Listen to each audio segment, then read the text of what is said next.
Assalamualaikum warahmatullahi wabarakatuh. Selamat datang kembali di channel cerita horor Bendy Story.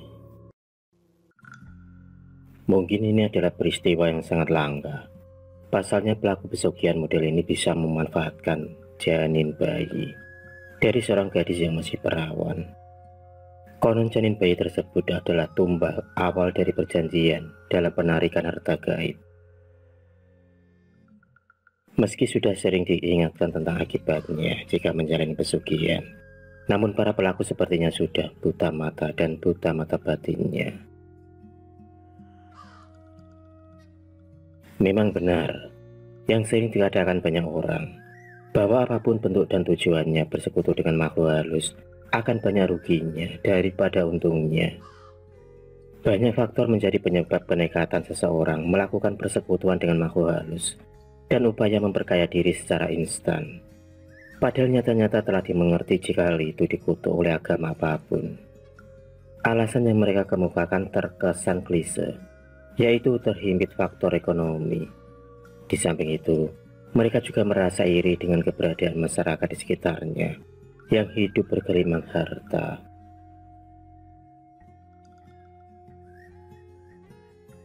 Dalam kacamata Islam tersendiri, yang diyakini mampu menjadi rambu penjaga kenekatan melakukan persekutuan gaib demi terpuasan urusan duniawi, sudah sering didengungkan dalam segala bentuk dan syiar.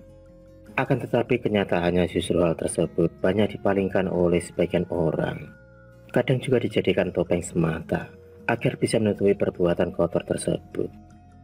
Tragisnya, demi hal itu, pengorbanan yang dipersembahkan dan yang biasa diminta adalah nyawa manusia juga mampu terpenuhi. Tidak peduli diri sendiri, istri, anak atau orang lain yang masih ada hubungan saudara. Sungguh tidak manusiawi. Karena kenyataan ini tak beda dengan tindakan kejahatan pembunuhan yang terselubung.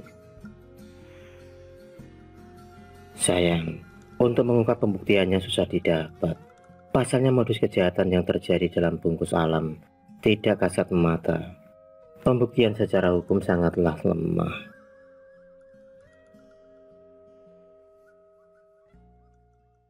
Persaingan tak kunjung selesai, keras dan penuh persaingan ketat. Itulah yang dialami Kusmayadi, warga Kabupaten Karawang, Jawa Barat, tentang kondisi kehidupannya akhir-akhir ini. Pria yang berusia 41 tahun itu kini hanya bisa menyesali hasil perbuatannya setelah harta yang paling berharga melayang sia-sia. Bahkan, kerasnya kehidupan nyaris membuat pria kelahiran 10 Oktober tahun 1975 itu frustasi. Kusmayadi baru benar-benar menyadari keras dan ketatnya kehidupan setelah lebih dari 2 tahun kesulitan mendapatkan pekerjaan. Sebenarnya ia sudah berusaha sebelumnya, termasuk rela meninggalkan kampung halamannya untuk mengembara di kota-kota besar. Berbagai macam perusahaan, baik yang berskala besar ataupun kecil, telah didatanginya. Namun semuanya tidak membuahkan hasil. Padahal kala itu, perusahaan yang didatangi banyak yang sedang membutuhkan karyawan. Tetapi dengan berbagai alasan, lamarannya selalu ditolak. Menghadapi kenyataan seperti itu, akhirnya Kusmayadi memutuskan kembali ke kampung halamannya. Bahkan, di sana sebagian besar hari-harinya dia isi dengan mencangkul menggarap sawah orang lain ataupun menjadi kuli bangunan. Yang penting hari itu dia bisa membawa hasil, meskipun tidak seperti yang diharapkan istrinya yang menunggu di rumah. Kira-kira setengah tahun tinggal di desa, Kusmayadi merasakan sangat prihatin dengan keadaan perekonomian keluarganya. Karena itu, pria berkulit gelap itu kemudian memutuskan untuk bekerja pada salah satu tetangganya, meski hanya bekerja di home industri. Namun, dia merasa senang karena bisa membuat dapur bisa ngebul. Selama bekerja di perusahaan yang bergerak di bidang perinting dan sablon kaos dan percetakan itu, etos dan cara kerja yang ditunjukkannya mampu membuat kagum pemiliknya. Hingga akhirnya, dia pun dipercaya sebagai kepala bagian di CV tersebut. Namun kenaikan jabatan tersebut tak secara otomatis membuatnya merasa senang dalam menjalani pekerjaannya. Tetapi justru sebaliknya, berbagai cobaan menghantam dirinya. sehingga mengusik konsentrasi kerjanya. Cobaan paling berat datang dari rekan-rekan sekerjanya yang iri atas pengangkatan dirinya sebagai kepala bagian. Dengan berbagai cara, kelompok pekerja tersebut berusaha merusak hubungan baik Kusmayadi dengan sang majikan. Namun, meski isu dan fitnah telah dihembuskan, kepercayaan sang majikan kepadanya tak kunjung luntur. Hal itu sendiri tentu saja semakin meningkatkan kegeraman mereka.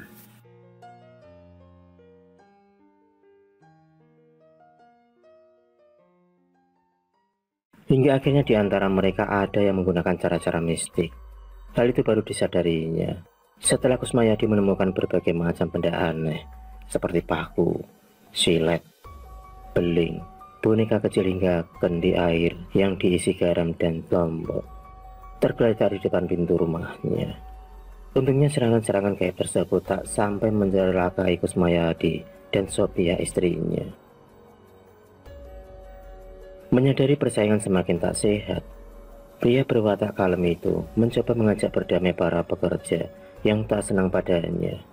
Akan tetapi dari langkah-langkah tersebut dia tak menemukan jawaban. Sehingga akhirnya dia sendiri mengalah dengan memutuskan untuk mengundurkan diri dari pekerjaan tersebut. Tentunya hal itu dia lakukan secara baik-baik kepada sang majikan. Semenjak keluar dari CV itu, Kusmayadi kembali pada aktivitas semula, yakni menggarap sawah milik orang lain. Atau tidak jarang pula, jika kepepet dia rela menarik becak yang sedang menganggur milik tetangganya. Dia tidak mau memperlihatkan kekurangan di hadapan sang istri yang sangat dia cintai. Dia benar-benar bertanggung jawab, tekadnya yang sudah memilih Sophia sebagai istrinya. Sampai kemudian pada suatu hari, tanpa diduga pada saat itu dirinya sedang ngetem menunggu penumpang di perapatan Tanjung Pura. Kusmayadi dihampiri sebuah mobil keren. Awalnya dia mengira penumpang sedan berwarna metal itu sedang kesasar atau menanyakan sebuah alamat. Namun, setelah melihat siapa yang turun dan menghampirinya, Kusmayadi menjadi terkesiap dan kaget. Pasalnya pria ganteng yang berpakaian perlente itu tidak lain adalah temannya semasa kecilnya yang lama meninggalkan Karawang, Hendro. Demikianlah nama pria pemilik sedan itu. Masih diingat saat pergi pamit, Hendro masih dalam kondisi serba kekurangan. Bahkan untuk ongkos pergi merantau saja harus meminjam uang dan perhiasan emas kepada Kusmayadi. Maka tidak aneh jika pertemuannya saat di perapatan terminal Tanjung Pura itu begitu terlihat sangatlah akrab. Bak dua saudara yang lama tidak bertemu. Dikatakan Hendro bahwa dirinya pulang ke Karawang hanya untuk mengunjungi keluarganya yang telah lama dia tinggalkan. Setelah bosan berbincang-bincang ngalor ngidul tentang kenangan-kenangan waktu itu, Hendro menjadi prihatin atas keberadaan teman akrabnya itu.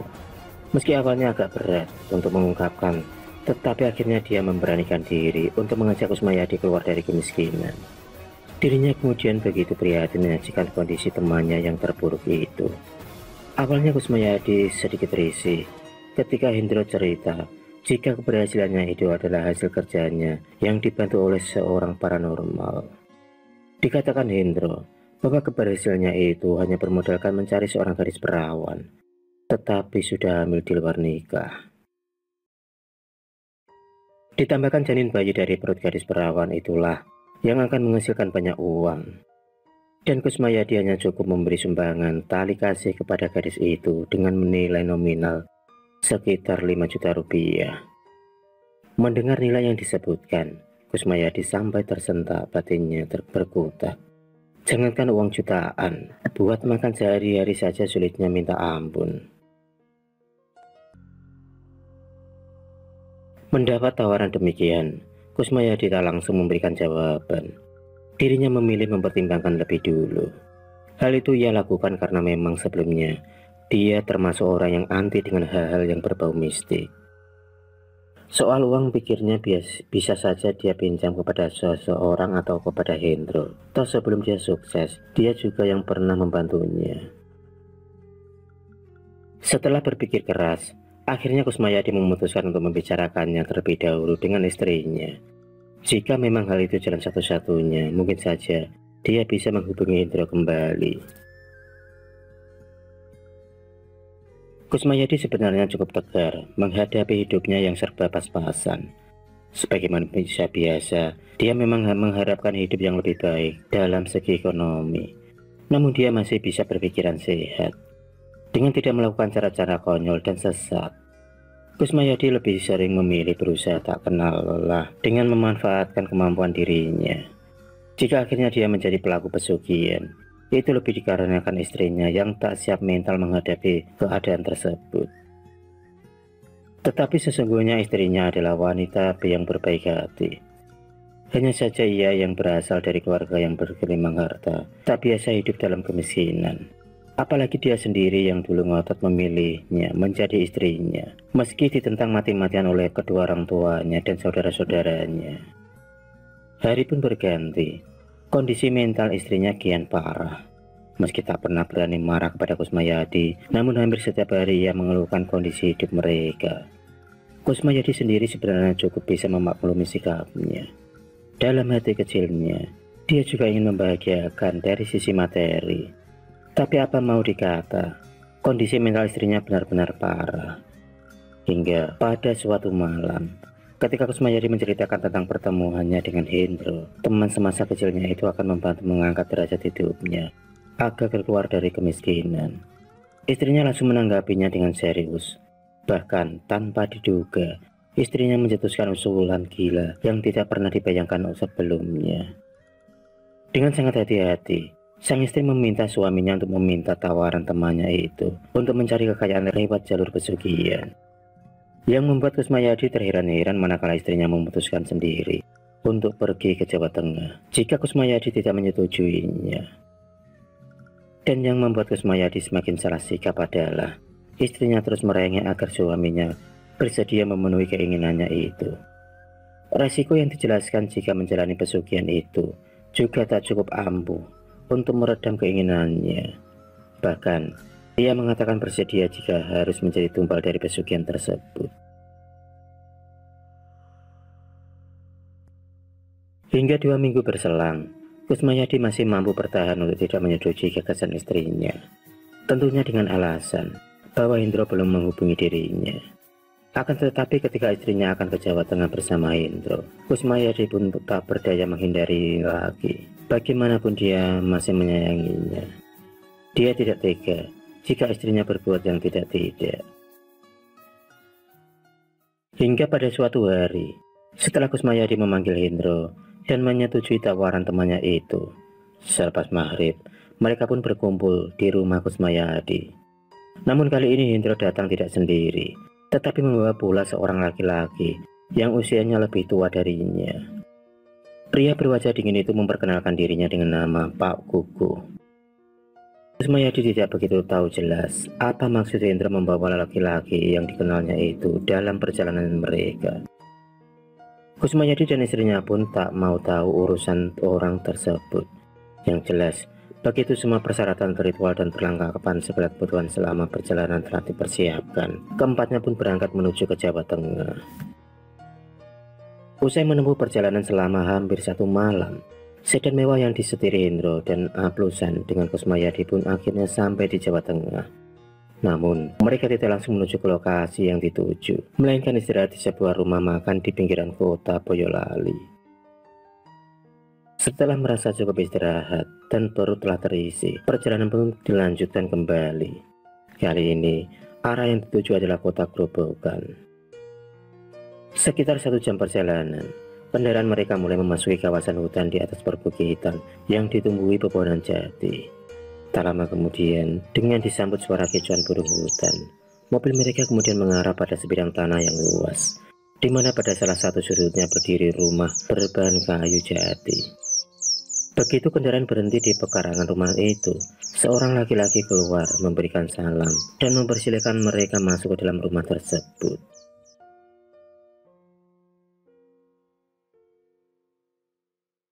Tak banyak yang dibicarakan pada pertemuan itu. Yang jelas Kusmayadi baru mengetahui jika pemilik rumah itu kerap dipanggil oleh Hendro dan Gugu dengan panggilan Mbah Bringos. Entah siapa nama asli laki-laki berwajah brewok dan berjenggot itu. Kusmayadi tak memperdulikannya. Dia hanya ingin semuanya segera dilakukan karena sudah merasa kelelahan sekali. Masuk ke ruang khusus, ternyata telah hadir seorang pemuda tanggung dan seorang gadis berusia belasan tahun.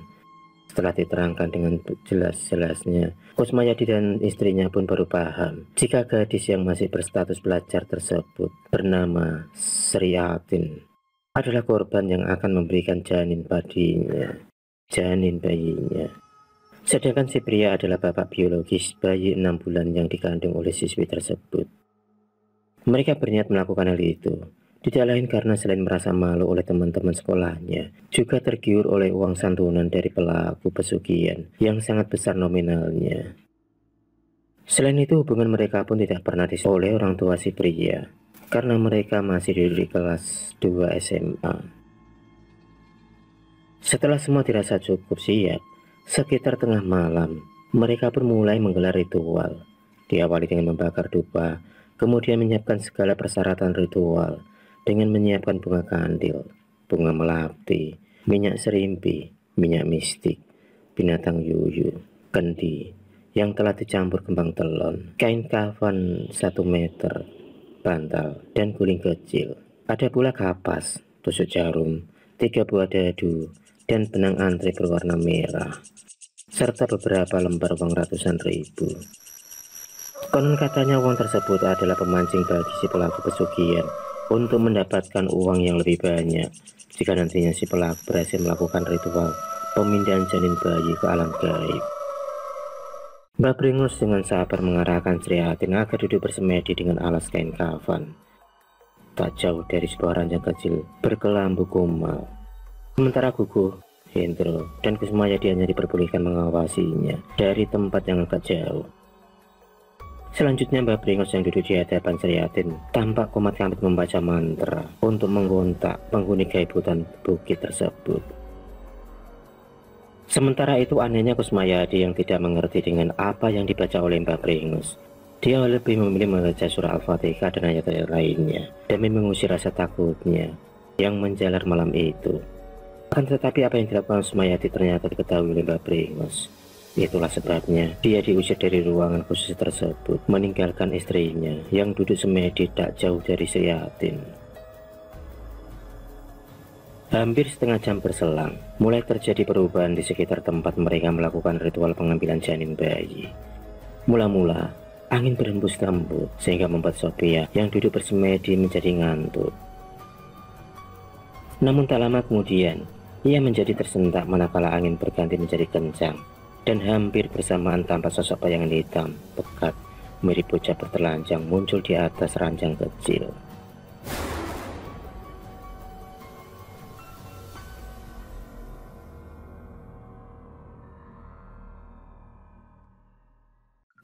Mbak Bringus dengan sabar mengarahkan Sriatin agar duduk bersemedi dengan alas kain kafan tak jauh dari sebuah ranjang kecil berkelambu kumal. Sementara Gugu, Hendro, dan Kusmayadi hanya diperbolehkan mengawasinya dari tempat yang agak jauh. Selanjutnya Mbak Bringus yang duduk di hadapan Sriatin tampak komat kamit membaca mantra untuk menggontak penghuni gaib hutan bukit tersebut. Sementara itu anehnya Kusmayadi yang tidak mengerti dengan apa yang dibaca oleh Mbak Bringus. Dia lebih memilih membaca surah Al-Fatihah dan ayat-ayat lainnya demi mengusir rasa takutnya yang menjalar malam itu. Akan tetapi apa yang dilakukan Kusmayadi ternyata diketahui oleh Mbak Bringus. Itulah sebabnya dia diusir dari ruangan khusus tersebut, meninggalkan istrinya yang duduk semedi tak jauh dari Sriatin. Hampir setengah jam berselang, mulai terjadi perubahan di sekitar tempat mereka melakukan ritual pengambilan janin bayi. Mula-mula, angin berhembus lembut, sehingga membuat Sophia yang duduk bersemedi menjadi ngantuk. Namun tak lama kemudian, ia menjadi tersentak manakala angin berganti menjadi kencang. Dan hampir bersamaan tanpa sosok bayangan hitam pekat mirip bocah bertelanjang muncul di atas ranjang kecil. Sosok bayangan hitam itu langsung turun dengan mulut mengeluarkan suara merengek, layaknya bocah manja yang minta digendong. Sosok itu lantas mendekati tubuh Sophia. Sophia yang sejak tadi memelototi bayangan bayi hitam itu hampir berteriak keras, manakala sosok tersebut tiba-tiba saja duduk di pangkuannya. Akan tetapi, saat itu ia sama sekali tidak merasakan kaki dan kedua tangannya menyentuh sosok tersebut. Mbak Pringos yang menyaksikan hal itu, lantas dengan gerakan isyarat menyuruhnya untuk diam. Dia pun kemudian menuruti apa perintah Mbak Pringos. Setelah lama berada dalam pangkuannya, sosok bayangan bocah itu kemudian perlahan lenyap. Tak lama berselang dari lenyapnya sosok bayangan tersebut, ujian kedua pun muncul menyusul. Kala itu sebuah bayangan kereta kencana datang, entah dari mana. Lalu berhenti tepat di atas ranjang, tempat munculnya sosok bayangan bocah tersebut. Kemudian sosok wanita berwajah cantik yang menggunakan pakaian kebesaran keraton tampak turun dengan gerakan lembut menuju ke tempat ritual. Kemudian berdiri di dekat mereka. Tak lama setelahnya, sosok itu lantas mengarahkan tangan menuju ke arah Sophia. Selanjutnya, peristiwa gaib kembali datang menguji Sophia.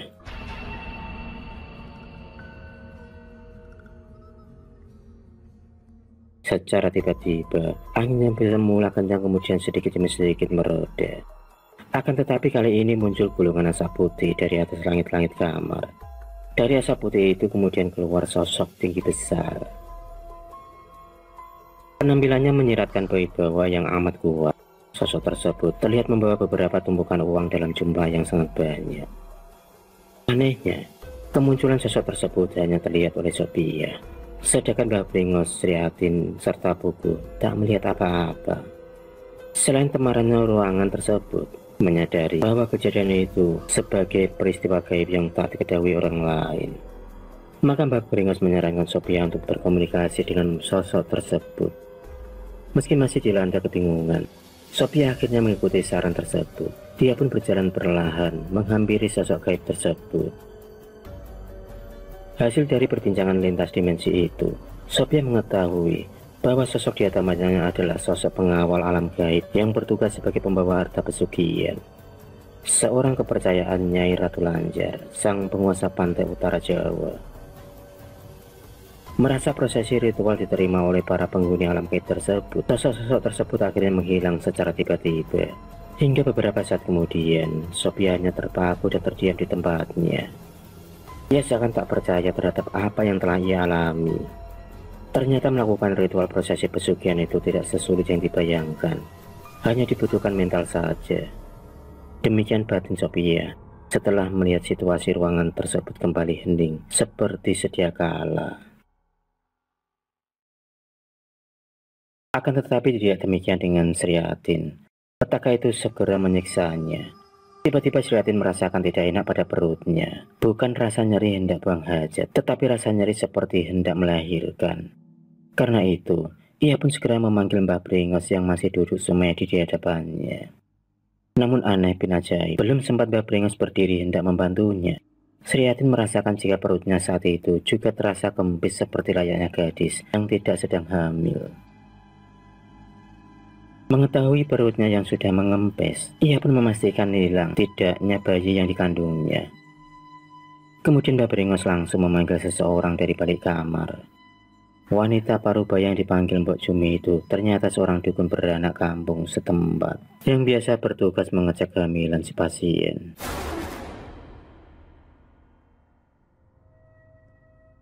Begitu muncul paranormal kampung itu langsung memeriksa kandungan Sriatin. Mbok Jumian memastikan kalau janin dalam perutnya itu memang benar-benar sudah hilang. Begitu diberitahukan oleh wanita itu, Sriatin nampak tertunduk lemas. Ia seakan menyesali atas perbuatannya yang tentu saja menanggung resiko besar baik di dunia maupun di akhirat nantinya.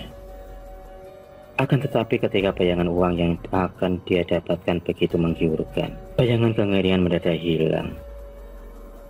Terlebih paranormal itu menyatakan jika hilangnya bayi yang dikandung Sriatin karena telah diambil oleh sosok pengawal gaib Nyai Ratu Lanjar. Singkat cerita, sebagaimana yang ditekankan oleh Mbak Pringos dalam prosesi ritual tersebut, apa yang diinginkan Sophia akhirnya terkabulkan. Tetapi sebagai gantinya, para lelembut alam gaib itu akan memberikan beberapa persyaratan, yakni Sophia harus merawat dengan baik jika nantinya ada seorang bocah yang datang ke rumahnya. Selanjutnya setiap tahun ia harus menggelar selamatan dengan menyembelih kambing kendit di lokasi bekas ritual.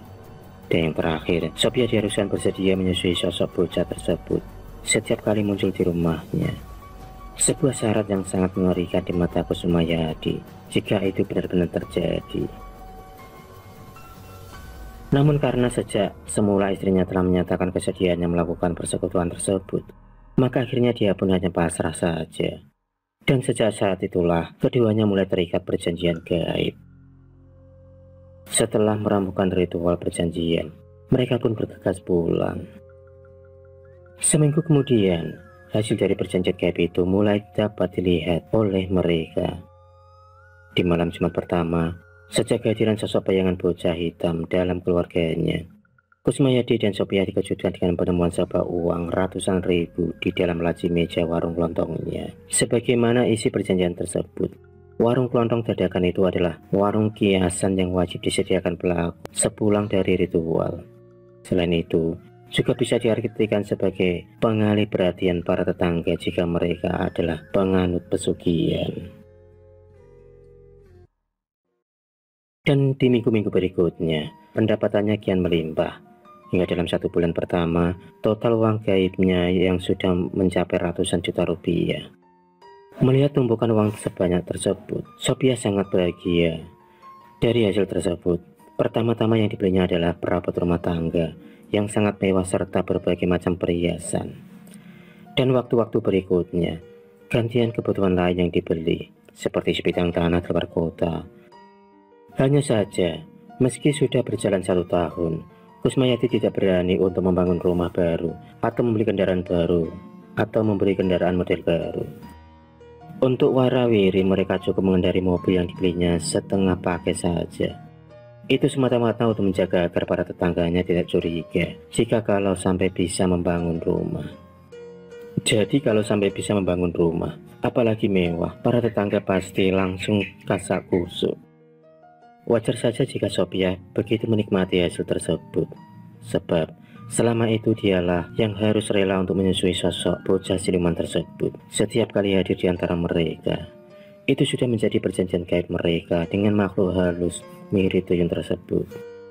Dan perjanjian lainnya pun kerap mereka lakukan hampir di setiap tahun untuk pergi ke kawasan hutan di atas bukit di Kabupaten Grobogan untuk menggelar selamatan. Hingga akhirnya menjelang pagi di tahun ketiga, mereka mengingat perjanjian gaib.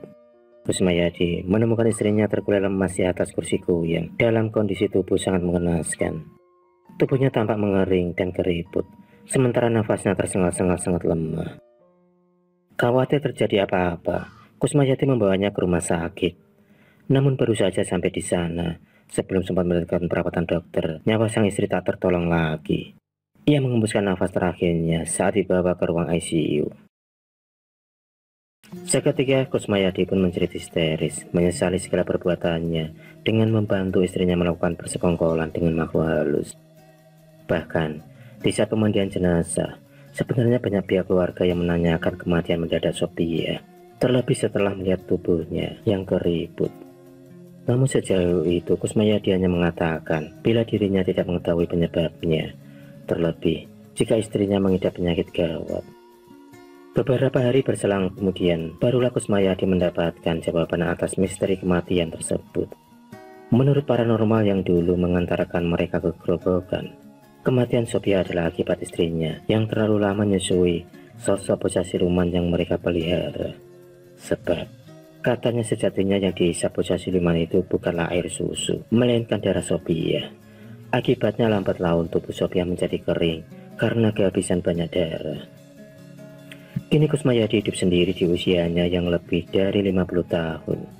Hidupnya pun kembali seperti semula, serba pas-pasan, tanpa anak ataupun istri. Karena selama berumah tangga dengan Sophia, mereka belum diberi momongan. Kusmayadi sangat menyesali apa yang telah terjadi.